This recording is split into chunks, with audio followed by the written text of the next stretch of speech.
Buenas tardes, buenas noches, doctora.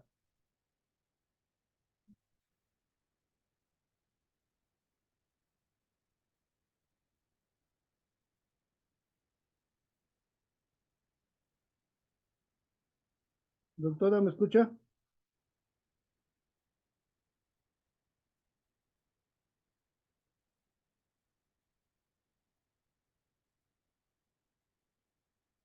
Hola, doctora, buenas noches.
Hola, maestro, perdón, me estaba ajustando aquí un poquito. No se preocupe, doctora. Ya está de administradora de la sesión. Es toda de usted la sesión, ¿sale? Ok, sí, muchas gracias. Voy a terminar nada más de checar aquí unas cosas y ya le doy en grabar. Órale, pues ya, ya le dio pausa. Ya le pausa No, la oiga. grabación que está grabando. Ah, sí, ya encontré el de pausa. ¿Ahí le tengo que dar? Sí, ya me le dice grabar y ya se va a grabar automáticamente en la nube. Ah, ok, entonces, para cuando quiera grabar, le quito la pausa, digamos. Ajá. Ok, o sea, A ahorita ver, no está grabando. ahorita está grabando, ahorita. Ahí ya no. Ahí ya no. Ok, perfecto, ya entendí entonces. ¿Sale? Sí, maestro, muchísimas gracias. Ok, bueno, la dejo en su Nada sesión. más me puede confirmar si se ve bien la pantalla de la presentación. Sí, está bien, a ver, póngala ya en presentación en modo, porque ahorita están las puras diapositivas.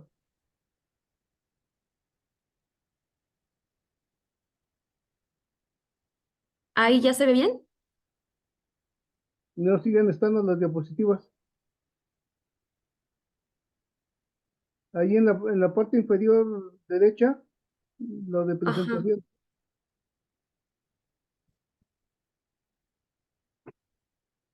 Es que sí la tengo, o sea, la voy a proyectar en PowerPoint. Sí, está bien. No, no, ¿Sí? no, está bien, sí, sin problema. Pero ya se ve, me refiero, ¿ya se ve la pantalla completa? No, nada más se ven las diapositivas. Uno, dos, tres, cuatro, cinco. Ah, a ver, espéreme, entonces déjeme ver qué estoy haciendo. Según yo ya le di para que se vea en pantalla completa. Déjeme, le doy acá en finalizar. Ujú. ¿Cuánto tiempo tengo, maestro? Le puse 2 horas. Ah, ok, perfecto. Espéreme. Ya sé, es que la compartí mal hace rato, creo. Ya no me acordaba de muchas cosas de esto. No se preocupe.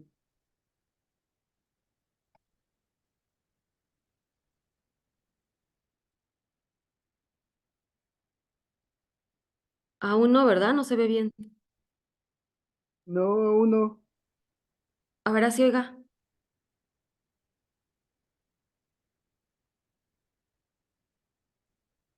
todavía Eh, no. ¿No? No.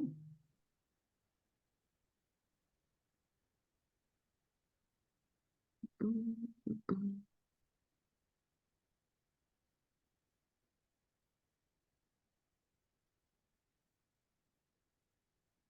¿Sigue igual? Sigue igual. Espere, a ver qué estoy Ahora sí, ya haciendo está mal. usted completa.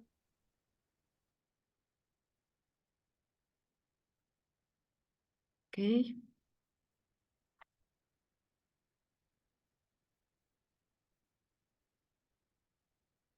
Entonces, mm,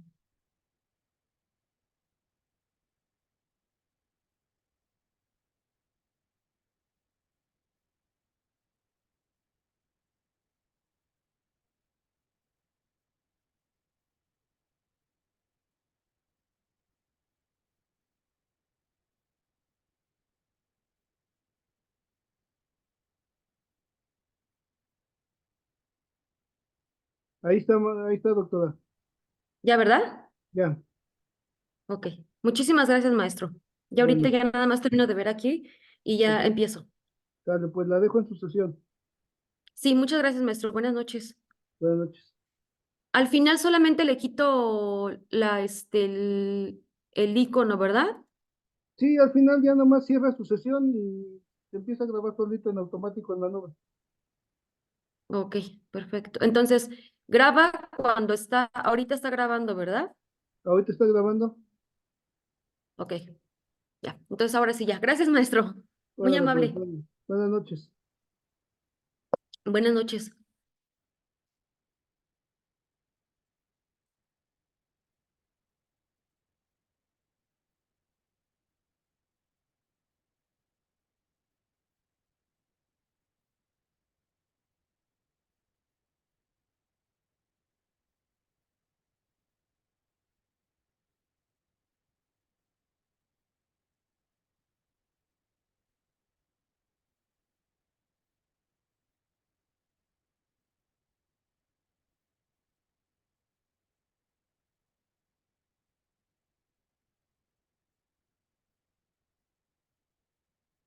En la sesión del día de hoy,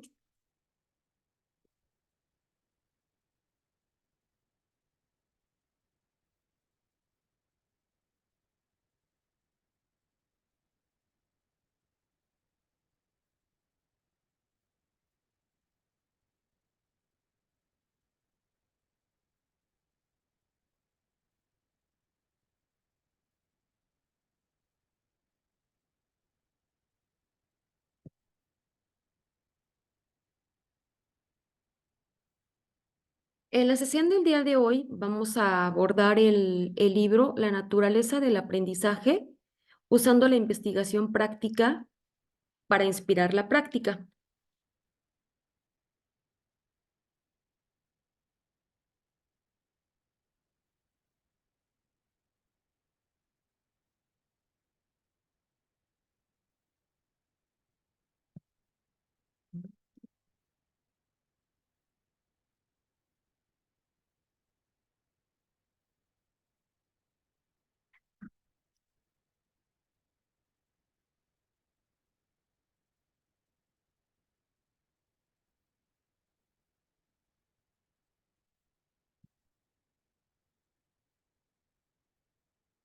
En esta sesión vamos a abordar el libro La naturaleza del aprendizaje, usando la investigación para inspirar la práctica.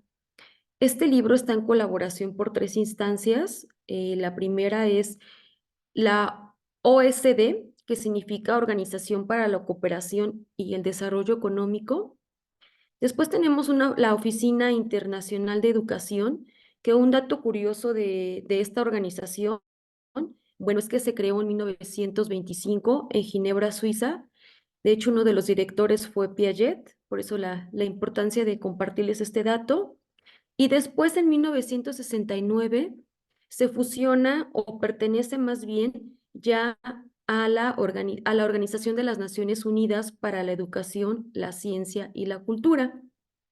Y finalmente está como también dentro de estas organizaciones la UNICEF, que es el Fondo de las Naciones Unidas para la Infancia.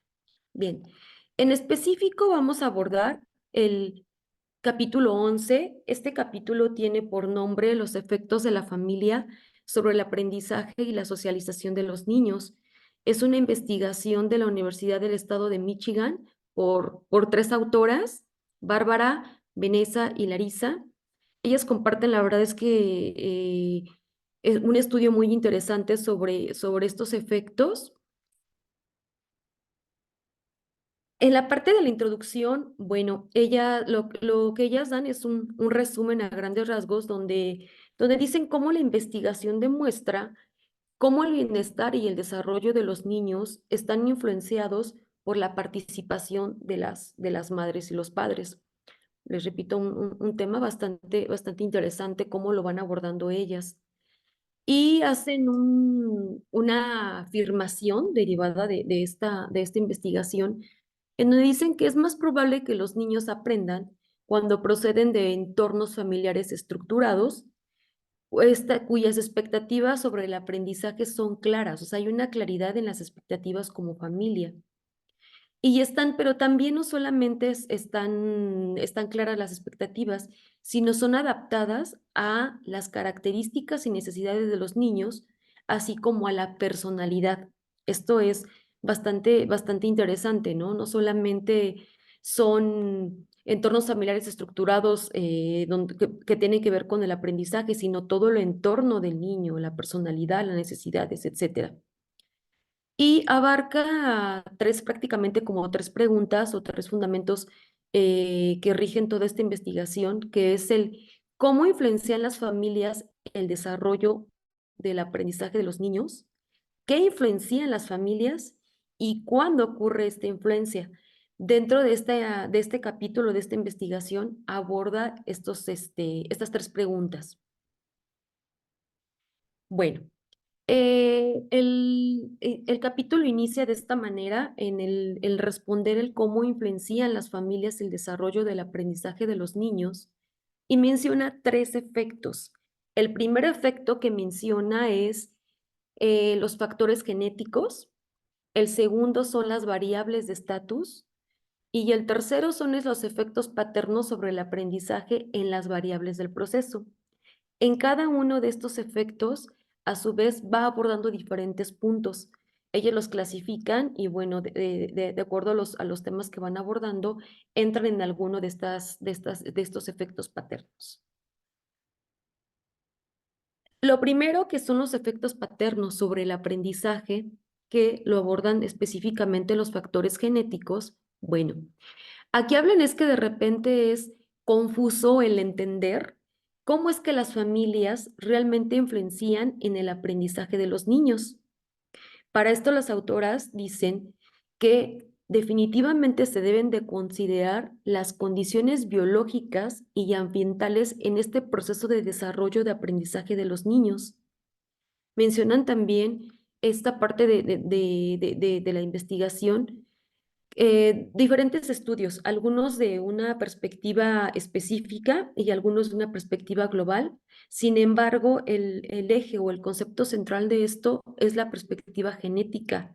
Algunos estudios hablan de cómo se relaciona la genética con esta influencia sobre los factores genéticos y algunos marcan como el que se tome en cuenta la genética, las condiciones biológicas y ambientales, hace una diferencia en el aprendizaje de los niños.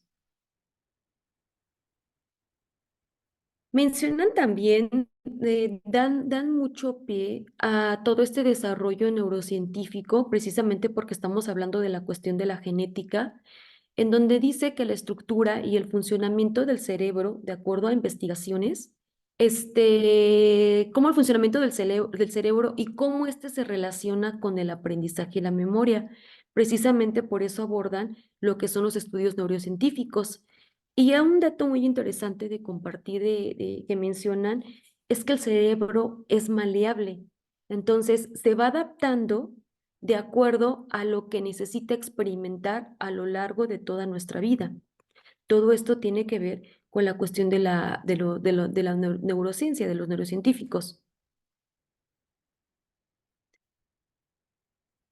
Otro dato curioso, una de las investigaciones que mencionan las autoras es que, bueno, una privación severa de interacción social en la primaria infancia de los niños pueden alterar la neuroquímica y la producción de la oxitocina.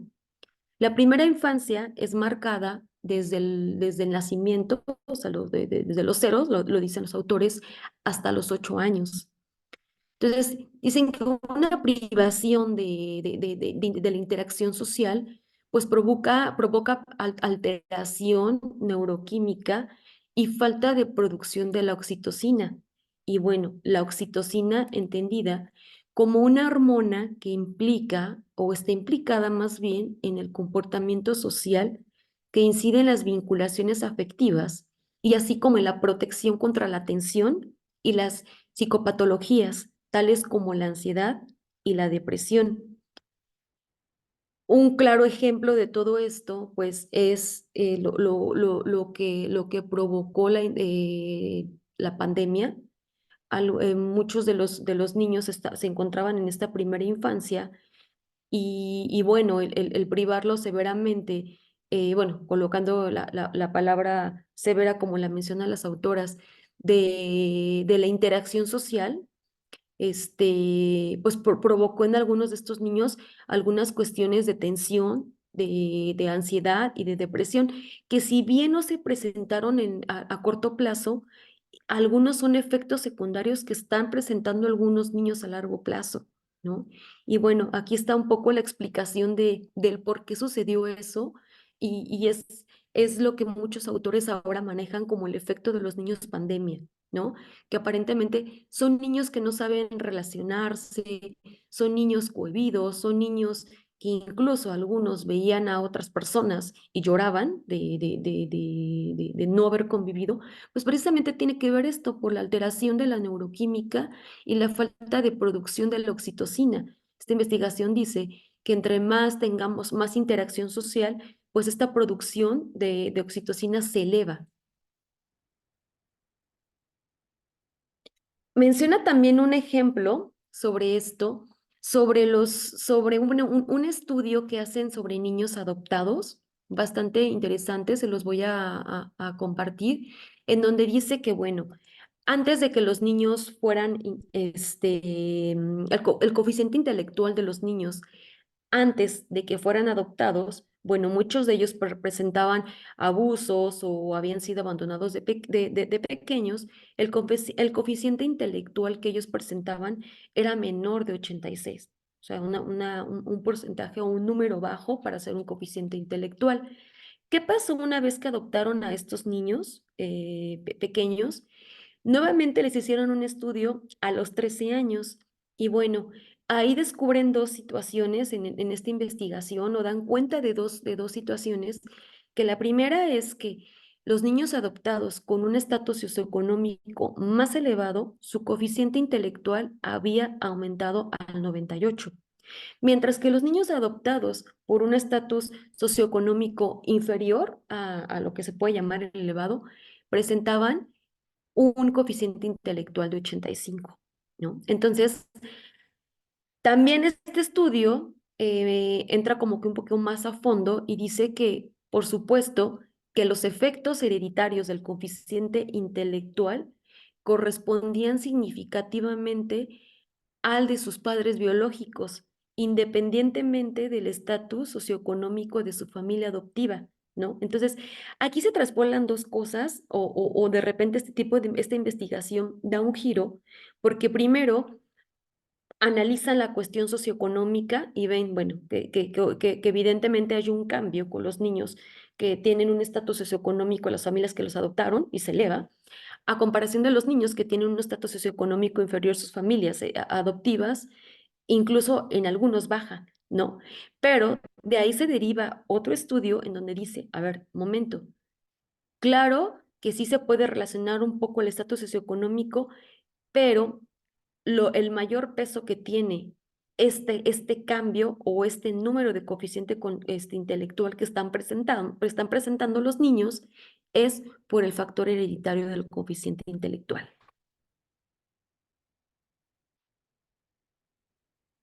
Y bueno, lo que parece más importante, resumiendo esta parte, sobre el vínculo entre los genes y lo que es el entorno, es que los seres humanos y los contextos sociales en que habitan son fluidos y permeables, son cambiables. Entonces, por lo tanto, el cerebro va haciendo modificaciones y el entorno tiene que ver con ello. Ajá. La importancia por eso de los factores biológicos y de los ambientales del entorno en donde están los niños para el aprendizaje. Sin embargo, a veces el entorno parece ser más importante para quienes se encuentran en una situación económica y socialmente desfavorecida, ¿no? Ahí vamos nuevamente a esta investigación que dan cuenta las autoras, en donde mencionan esto, ¿no? Cómo el estatus socioeconómico, pues tiene que ver un poco o mucho, porque también lo vamos a analizar más adelante, en en el nivel de coeficiente intelectual de los niños. Las diferencias en el funcionamiento cognitivo entre individuos, entre entornos favorecidos, están más influenciados por los factores genéticos. Eso es lo que resumen, después de la investigación de los niños adoptados, es lo que resumen las autoras, que la diferencia en este funcionamiento cognitivo están más influenciados por los factores genéticos, ¿no? No tanto por el estatus. Va como dando respuesta en esta parte sobre qué va pasando sobre los estatus socioeconómico en contraparte con el coeficiente intelectual o con el funcionamiento cognitivo. Y entonces dice que las diferencias en el funcionamiento cognitivo entre quienes viven en entornos menos favorecidos están más condicionados o más relacionados con las condiciones del entorno, ¿no? Entonces, aquí resumiendo, las diferencias dan diferencias del funcionamiento cognitivo o del aprendizaje cuando están en entornos favorecidos, están más influenciados por los factores genéticos. ¿De quién? Por ejemplo, en este caso, de los padres biológicos. Mientras que el funcionamiento cognitivo entre quienes viven en entornos menos favorecidos, su funcionamiento cognitivo está más relacionado con lo que son las condiciones del entorno. Esto es lo que resumen las autoras. Viene el segundo, que son los efectos paternos sobre el aprendizaje. Aquí viene lo que le llaman las variables de estatus. Aquí mencionan dos cosas que también, claro que el aprendizaje depende de las condiciones que se dan en el hogar. Claro que estas condiciones van afectando el aprendizaje. Las autoras mencionan aquí el concepto de las variables de estatus, que son, no tanto como conceptos, sino más bien que integran las variables de estatus. Y esto dice que depende mucho el aprendizaje de los niños de acuerdo a sus antecedentes socioeconómicos y a la estructura.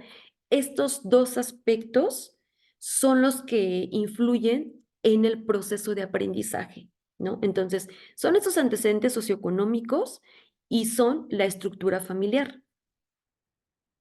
Como pudimos ver en los otros efectos paternos, pues iban solamente a la cuestión de la genética. Y ya aquí en estos variables de estatus los divide en dos, los antecedentes y la estructura familiar. Vamos a abordar primero lo que son los antecedentes socioeconómicos. Aquí habla de tres aspectos o de tres factores que los divide en factores humanos, en factores financieros y en los factores sociales. Dice que todas estas, no es que sean una regla, sin embargo, algo que rige a estos factores son cuestiones como los ingresos, la educación, la ocupación de los padres, la estructura familiar y todo lo que son las relaciones personales en el hogar. Hay un concepto que se deriva de estos factores sociales, que es el estatus socioeconómico, precisamente. Y bueno, aquí sí da el concepto del estatus socioeconómico, que es la posición en una jerarquía social. Esta se logra o se da a través de la educación, los ingresos y los vínculos sociales que refleja un acceso diferenciado a los recursos deseables y a su control, ¿no? Entonces, esta cuestión de estatus socioeconómico tiene que ver con un nivel de jerarquía que principalmente se logra a través del nivel de educación que tenemos, de los ingresos que percibe o que recibe las familias y sobre todo, bueno, no sobre todo, sino también una tercera parte que son los vínculos sociales. Mencionan tres investigaciones bastante interesantes. Estas investigaciones son o hacen referencia a tres autores, en donde las investigaciones han demostrado una fuerte relación precisamente entre el estatus socioeconómico y los logros de los estudiantes. En una primera investigación hacen referencia a Blau y a Duncan. Esta investigación es del año 1967, en donde dice que, bueno, su muestra, la población fue 20,000 participantes y ya encontraron un vínculo directo entre la educación que tenían los padres, las ocupaciones de sus hijos cuando fueron adultos. Es decir, influye meramente la educación que tienen los padres para la ocupación o lo que van a realizar los niños, cómo se van a desenvolver profesionalmente, laboralmente, cuando son adultos. Esta es una primera investigación. Una segunda, Coleman y algunos otros autores en el año de 1966 encuentran aquí una relación significativa entre el estatus socioeconómico de las familias y los logros que han tenido o los logros que alcanzan los hijos. Digamos que el primera es como un acercamiento entre este vínculo de la educación y la ocupación de los padres, ¿no? Que ahí tiene que ver en esta parte de ingresos, la parte socioeconómica. En esta segunda ya encuentran, estos autores encuentran ya una relación entre el estatus con los logros. Y finalmente mencionan una tercera investigación que es Peria Morán y Dutkus en 2005, más reciente, en donde aquí confirman que los estudiantes cuyos padres alcanzaron un nivel educativo alto tienden los niños a rendir mejor académicamente, ¿no? Nuevamente habla sobre esta primera investigación de Blau y Duncan, donde vinculan la educación de los padres con la ocupación que tienen los hijos. Aquí habla de nivel educativo que tienen los padres para tener un mejor rendimiento académico. ¿Y esto por qué es? Bueno, los efectos del estatus socioeconómico no solo son considerables, sino que también se van manteniendo durante todo el aprendizaje de los niños.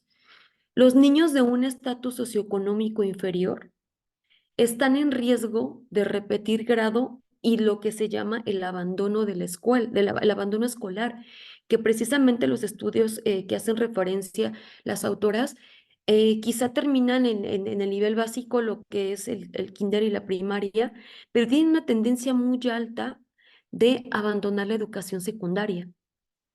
Se contrapone con los estudiantes que provenían de un estatus socioeconómico inferior. Perdón, no se contrapone, es parte de la misma idea. Los estudiantes que provenían de un estatus socioeconómico inferior interrumpían con mayor frecuencia su educación universitaria que sus padres, que sus pares de estatus socioeconómico superiores. Bueno, aquí esta otra investigación habla que también, nuevamente, los estatus socioeconómicos inferiores era más fácil o más frecuente que hubiera una interrupción ya en el nivel superior. Y esto, a diferencia, aquí sí se contrapone con lo que sucedía, de acuerdo a esta investigación, con los estudios socioeconómicos superiores. Los estudiantes que presentaban este tipo de estatus, bueno, era menor o era difícil que interrumpieran su educación universitaria. Bien, la relación entre el estatus socioeconómico y los logros se debe en parte a las expectativas educativas, que son superiores en las familias con mayores recursos socioeconómicos y sociales. Aquí aborda estos dos términos con lo que son mayores recursos económicos o lo que mencionan las autoras como estatus socioeconómico, pero también tiene que ver con las cuestiones sociales. Vamos a hablar ahora de la estructura familiar. Las investigaciones demuestran que las familias monoparentales obtienen resultados de desarrollo negativos.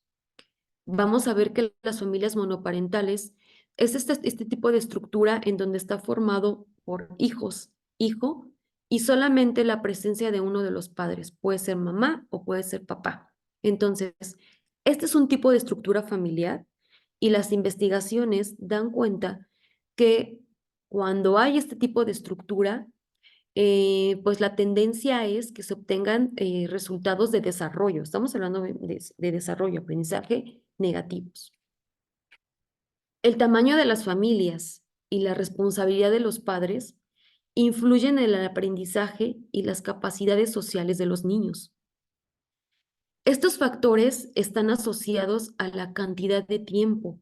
También aquí en esto de la estructura familiar, a pesar de que existen diferentes tipos de estructuras y las investigaciones van dando respuesta a qué sucede en cada una de esas estructuras, también otro factor que influye es la cantidad de tiempo que las familias dedican a interactuar con sus hijos.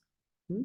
Por eso está marcado aquí en negrito, porque hablan los autores de la cantidad y de la calidad que los padres dedican tiempo a sus hijos.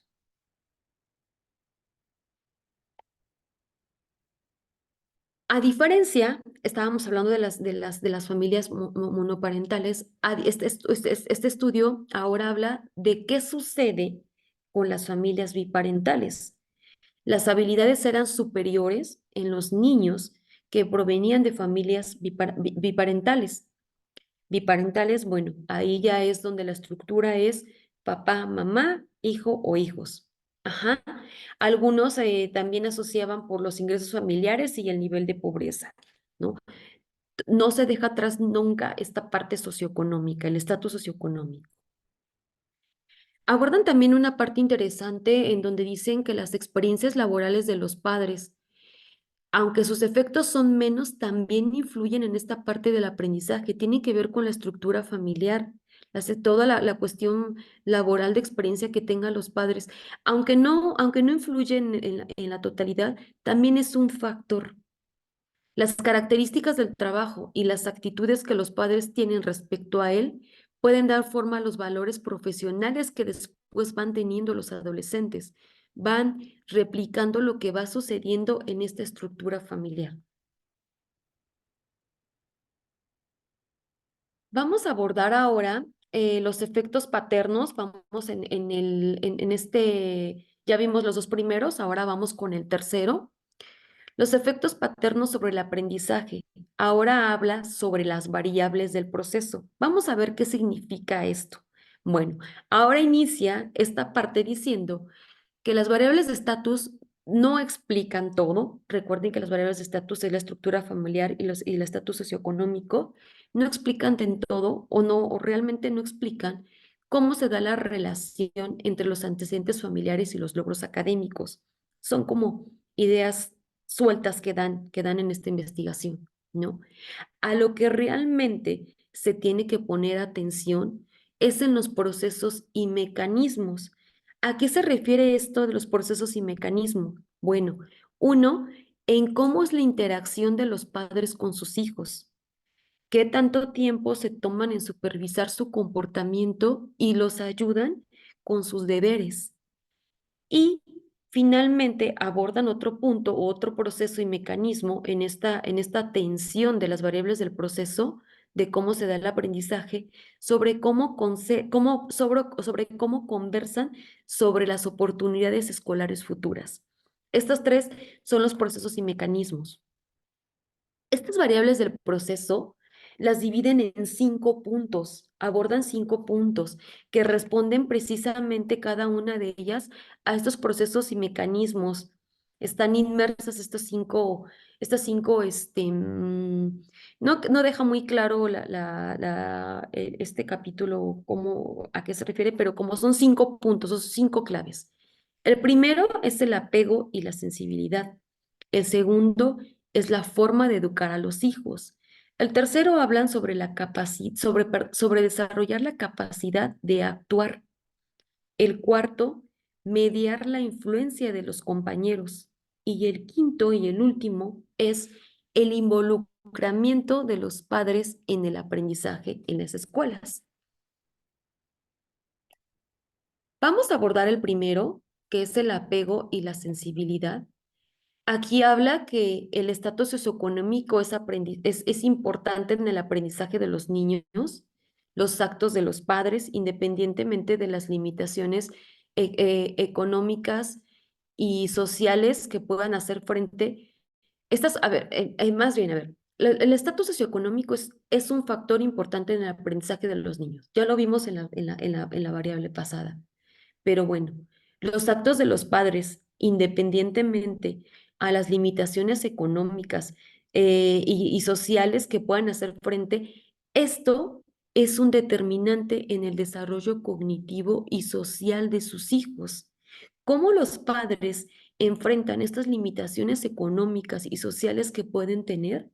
Esto aquí habla que sí determina el desarrollo cognitivo y social de sus hijos, cómo se van a comportar y cómo va a ser su crecimiento cognitivo. Por eso es que se habla de un apego y sensibilidad. ¿A qué se refiere el apego? Dicen que un apego seguro es igual a una conexión duradera, perdón. Los niños que sienten apego por su cuidador, de manera segura se sienten cómodos de explorar el entorno. Muchas veces hemos escuchado, sobre todo en los niños chiquitos, ¿no? En la primera infancia, que están muy apegados a la mamá o están muy apegados al papá. Fíjense cómo esto es uno de esto es un punto importante para parte del desarrollo del desarrollo cognitivo, pero también del aprendizaje de los niños. Sin embargo, aquí viene una parte interesante. Las autoras mencionan que existen dos tipos de apego, ¿no? Una mala crianza puede llevar a los niños a desarrollar patrones de apego, de evitación o ambivalentes. El primero, vamos a abordar el primero. El apego ambivalente es cuando los niños tienden a aferrarse a su cuidador en vez de explorar sus alrededores de manera independiente y a mostrarse angustiados cuando el cuidador no está, cuando lo pierden de vista y piensan que no va a volver, ¿no? De hecho, por eso se angustian porque de pronto no lo ven y no tienen la seguridad de que su cuidador, como lo menciona aquí, puede volver. Y también existe el apego de evitación. Estos niños tienden a mostrar poca o ninguna preferencia frente a ninguna preferencia por su cuidador frente a su extraño. Entonces, aquí están como las dos caras de la moneda, por decirlo así, de los tipos de apego, ¿no? Una mala crianza puede llevar a que los niños desarrollen o un apego de evitación que no le interese si el cuidador está o no está, para ellos es exactamente lo mismo, o de plano un apego ambivalente, ¿no? Que es no sienten seguridad si no está su cuidador. Y sobre todo esta parte, no pueden explorar sus alrededores si no está el cuidador al lado, ¿no? Entonces, aquí este estudio nos menciona que una mala crianza, en vez de dar un apego seguro, puede propiciar que se dé un apego de estos dos tipos, que no sería lo correcto. Cada vez más investigaciones están demostrando que la regulación emocional, el bienestar y el desarrollo cognitivo de los niños definitivamente está involucrado está involucrado emocionalmente tanto como de la madre como del padre y el tiempo que pasan juntos, lo que platicábamos al inicio, ¿no? La importancia de que los padres se involucren emocionalmente con los hijos, tomen en cuenta la parte emocional y también la calidad y la cantidad de tiempo que pasan con ellos. El segundo, que es las formas de educar. Bueno, aquí habla, esta parte también es muy interesante, habla que existen diferentes estilos y maneras de interactuar con sus hijos, que esta parte de interactuar es la forma de educar a los hijos y lo clasifican como en tres familias. La primera familia son los padres totalitarios, la segunda son los padres permisivos y la tercera son los padres de autoridad. Vamos a abordar rápidamente cuál es cada uno de ellos. Bueno, los padres totalitarios, las características es que son más firmes con respecto a la disciplina y se cree que ejercen tipos de control social, incluidos los psicológicos. O sea, está el control de los hijos, tanto social como psicológico, o lo que procuran con este tipo de forma de o tipo de control es que se comporten de la manera deseada, ¿no? O sea, que con estas reglas que ellos ponen o con esta imposición más bien, porque aquí no son reglas, son imposiciones, esto va a hacer que los niños o que sus hijos se comporten de la manera que ellos desean. En las familias permisivas, todo lo contrario, aceptan diferentes tipos de comportamiento, otorgan a sus hijos adolescentes, pero también desde que son niños, la libertad para tomar sus propias decisiones. No hay disciplina. Aparentemente este tipo de familias se centran en que los niños sean felices, pero bueno, sin ninguna disciplina, ¿no? Sobre todo este tipo de familia se contrapone con la totalitaria, en donde es un control meramente, ¿no? No dan esa libertad de tomar decisiones, sino todo lo que rigen los padres o alguna de las dos figuras se tiene que respetar y se tiene que hacer de esa manera. Y finalmente está la familia de autoridad. La familia de autoridad, bueno, imponen una estructura disciplinaria, establecen reglas, pero estas reglas se elaboran en conjunto con los hijos, con los adolescentes. Ajá. Suelen animar a sus hijos a ser autónomos, pero bueno, marcando límites, que estos límites o estas reglas se hacen en conjunto y entonces marcan límites, pero animan a sus hijos también a ser autónomos, respetando esas reglas o esos límites. En un ideal se dice que esta es la mejor familia por los efectos que este tipo de estructura puede tener en los hijos. ¿Qué se obtiene? Las investigaciones dicen que se obtienen resultados positivos en los adolescentes y bueno, aquí viene la clave, ¿no? Hay un mejor desarrollo en las capacidades cognitivas y sociales. Los hijos, al tener esa libertad con ciertos límites y reglas, pues pueden tener un mejor desenvolvimiento social, ¿no? Y eso lo vinculan como un bienestar emocional. Son alumnos son adolescentes, son niños que tienen mayor autoestima, tienen una autoestima más fuerte, está vinculado a que tienen niveles de logros superiores y sobre todo tienen menos incidencia en actos delictivos y otros problemas sociales en otros adolescentes.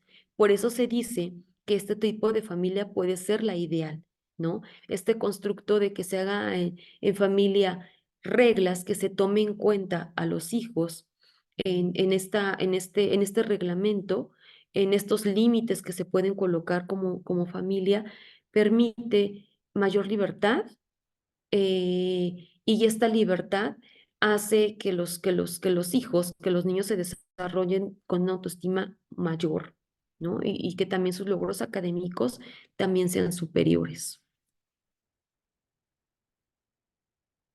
Y bueno, aquí hay una imagen, bueno, son tres imágenes que se las dejo de análisis. Tómense algunos segundos para ver a qué tipo de familia correspondería. Quizás se encuentre cada una de las que abordamos en alguna de estas imágenes o, o quizá haya la tendencia más de que es una familia permisiva, autoritaria, totalitaria, ¿no? Es importante que retomemos estos ejemplos porque los podemos vincular incluso como docentes desde el kinder, la primaria, vincular este tipo de familias con los niños, ¿no? Y ver cómo está siendo su comportamiento, eh, o poner como ejemplo, ¿no? Quizá no sería tan correcto, pero bueno, como poner como ejemplo qué está sucediendo en este tipo de familias de las caricaturas, ¿no?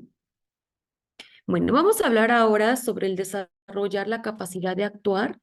Esta parte menciona que, bueno, hay que retomar todo lo que estamos hablando anteriormente, pero que también los padres deben de entender y comprender cuál es la capacidad de actuar de sus hijos. Y los hijos tienen que entender la capacidad de actuar de los padres, o sea, tiene que ser este complemento. ¿A qué se refiere como la capacidad de actuar? Bueno, se refiere a los significados que los padres y los niños construyen sobre el comportamiento del otro. Entonces, aquí lo que dice esta parte de desarrollar la capacidad de actuar es que los padres deben de entender cómo se va construyendo el comportamiento del niño. Y el niño tiene que entender cómo se va construyendo el comportamiento de los padres. Ahora es que de repente como que lograr esto puede ser un poco complicado, pero aquí lo que habla esto es que la relación entre el padre relación entre padre e hijo requiere que los padres estén conscientes del estado de ánimo, las metas y los métodos de su hijo, y estos se adapten en consecuencia, ¿no? Esto se refiere entonces nuevamente a la parte emocional, cuál es el estado, de acuerdo al estado de ánimo de los hijos, las metas que van teniendo y los métodos de su hijo. Esto tiene que ver con la capacidad o tiene que ver cómo el niño va a actuar, ¿no? Y viceversa. El niño, si hay esa parte como de comunicación o puede visualizar el estado de ánimo de los padres, las metas que van teniendo incluso de manera personal, pero también de manera familiar, va entendiendo el por qué el papá se puede comportar o se comporta de esa manera, viceversa, ¿no? El niño entiende el por qué papá se comporta así y el papá entiende por qué el niño se está comportando de esa manera. Entonces, los aspectos que menciona aquí es estar conscientes del estado de ánimo, de las metas y de los métodos de su hijo.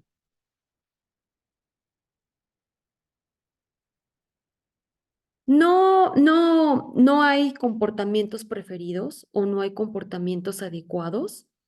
Lo que sí hay son metas globales que debe de haber como familia y estas deben de cambiar en función al niño y la situación.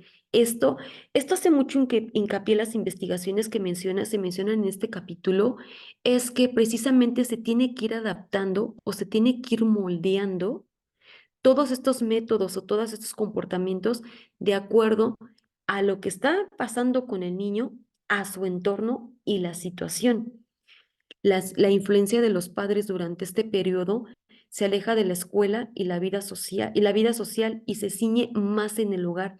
En este punto se habla o aborda más lo que ocurre dentro del hogar, dejando un poco las otras esferas del niño, como es la escuela, un poquito la vida social, ¿no? Por eso habla de que se debe de comprender perfectamente bien cómo se está comportando el uno y el otro. Y esto tiene que ver con la capacidad de actuar. Durante la adolescencia, la influencia de la familia sobre el aprendizaje está situada sobre todo en los tipos de comportamiento y actividades que se rigen por normas y valores de la familia.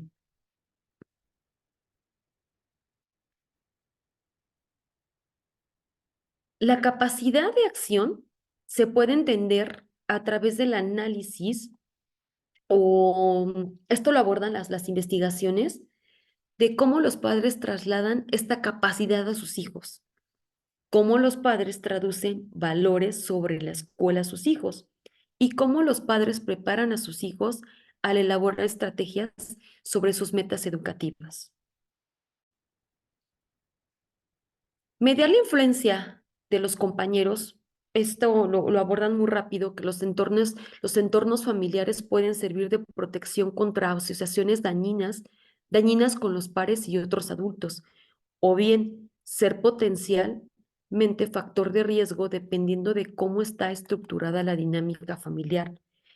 Lo resumen en que la influencia fuerte en la determinación de los patrones de amistad de los niños tiene que ver principalmente, o tenemos que ver como, o se tiene que ver como padres. ¿Cómo mediar esta influencia de los compañeros? Bueno, tenemos que direccionar a los niños o a los hijos que el círculo de amistades debe de compartir las ideologías y debe de compartir la práctica de crianza. Con estos dos factores que mencionan en este capítulo, se dice entonces que es la manera en que se puede mediar la influencia. Y tenemos que empujar, o se tiene que empujar a los niños e hijos a buscar a personas que vayan compartiendo estos, porque precisamente las ideologías y las prácticas de crianza se vinculan con lo que hemos ido platicando antes, ¿no? Que son cuestiones que se ciñen dentro del hogar. Finalmente, el involucramiento de los padres en el aprendizaje de la escuela, bueno, habla que es importante o menciona tres aspectos de cómo se puede dar este involucramiento. Uno, que los padres estén físicamente en la escuela. Otro, que asistan a reuniones de padres, de docentes y actividades escolares, o que se ofrezcan como voluntarios a trabajar en el aula. Estas son tres maneras en que los padres pueden involucrarse en el aprendizaje en la escuela. Ligar estas actividades al logro de los estudiantes se han encontrado que los efectos son pocos o no son tan significativos. Sin embargo, generalmente se ve que todas estas acciones de los padres tienen, aunque sea un efecto mínimo en el desempeño, ayudan sobre todo a construir este sentido colectivo de comunidad en la escuela y pueden afectar indirectamente en las metas educativas. Entonces, la investigación dice que el involucramiento de los padres tiene que ser en estas tres maneras, pero que no, que no es, o que no se logra realmente o que el efecto más bien no es tan significativo. Hay que buscar otras maneras. ¿Cuáles son las maneras que dicen que es una colaboración o cómo manejan el ideal de una colaboración exitosa entre la escuela y los padres? Lo dividen en dos maneras, la forma indirecta y la forma directa. La forma indirecta tiene que ver con supervisar en casa los deberes y entonces así se apoya las metas escolares. El segundo es que se trabajen con la escuela en actividades y se refuercen los valores. El tercero es la comunicación. Aquí lo hacen muy en hincapié, la comunicación que tiene que haber entre los docentes y los padres de familia. Y el estímulo del trabajo académico en el hogar. Este es el cuarto punto que mencionan. Y esto es como de una forma indirecta, ¿no? Aumentando la motivación para tener éxito en la escuela. Y la forma directa que los padres pueden colaborar es o lo que le dan mayor importancia es en la elección de enviar o no enviar a sus hijos a la escuela. Y esto se habla desde la educación preescolar, la importancia que desde el nivel básico que inicia en educación preescolar, los niños asistan a la escuela. Finalmente, en la parte de conclusiones, bueno, se dice que la influencia que la familia tiene, más bien, el texto o este capítulo no habla de la influencia que tienen los docentes o el personal de la escuela en el aprendizaje de los niños. Habla directamente de la influencia que tiene la familia, los padres, en este aprendizaje. Concluyen también que las barreras potenciales a las alianzas eficaces entre el hogar y la escuela son meramente importantes, esto que estamos abordando al final. Y también concluyen que los padres muestran, más bien, las conclusiones terminan diciendo que entonces, ¿qué rol tendría que adoptar la escuela si es que los padres muestran poca predisposición o poca participación en el proceso del aprendizaje? ¿Qué tendría que hacer la escuela? ¿Tendría que hacer algo? Y bueno, aquí las investigaciones dicen que sí, que efectivamente las escuelas tienen que hacer algo, tienen que ayudar en este proceso. Y entonces dice que la función de la escuela no solamente es académica, aquí lo mencionan como que no solamente las escuelas necesitan funcionar como un espacio académico formal, sino también proporcionar muchos de los servicios complementarios que tradicionalmente corresponden a las familias, localizar todas esas ausencias que están teniendo los niños o con todas esas ausencias que llegan los niños al aula. Las escuelas tienen que crear servicios complementarios para subsanar todos estos factores que no se están dando dentro de la escuela o que no se están dando dentro del hogar. ¿Qué es lo que tienen que hacer? Sobre todo estos estudios son de Estados Unidos. ¿Qué es lo que hacen las escuelas? Bueno, prácticamente algunas escuelas las han tenido que transformar en centros comunitarios y ya han tenido que desarrollar estímulos extracurriculares o actividades extracurriculares como son la lectura y las matemáticas, y esto se hace por medio de quién lo hacen, recurren algunos docentes de las escuelas o incluso buscan algunos voluntarios que les puedan apoyar en estos estímulos extracurriculares. También hacen programas en donde apoyan y animan a los padres de familia para que se sumen a este rol. Reconocen a los padres como docentes primarios de los niños y les proporcionan recursos para ayudarlos a convertirse en padres docentes eficaces.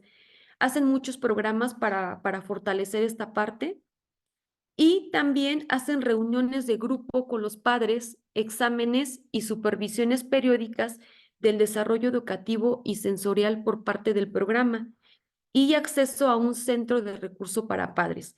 Todo esto son, repito, son investigaciones en Estados Unidos en donde, bueno, se han respondido precisamente esta pregunta, ¿no? ¿Cuál es entonces la participación o cuál es el rol de las que tiene que asumir la escuela cuando no hay participación de de los padres de familia, entendiendo la importancia que tienen que deben de tener los padres de familia para este proceso de aprendizaje en los niños?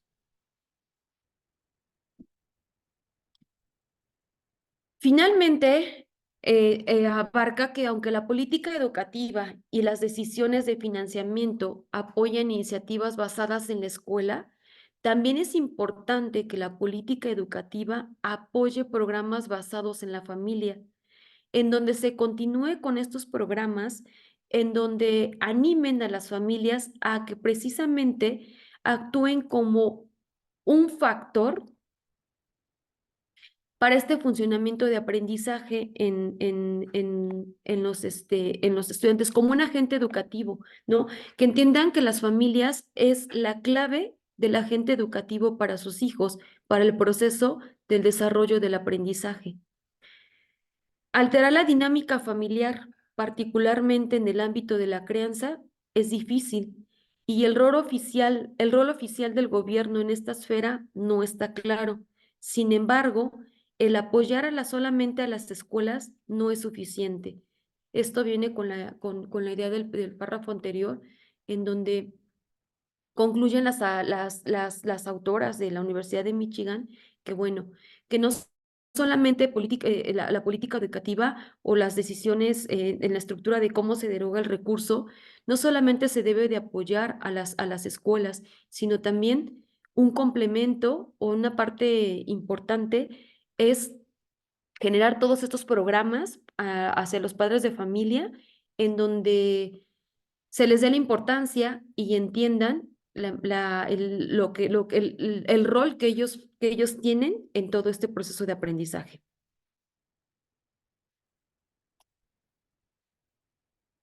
Bueno, con esto se concluye la sesión. Muchas gracias por su atención.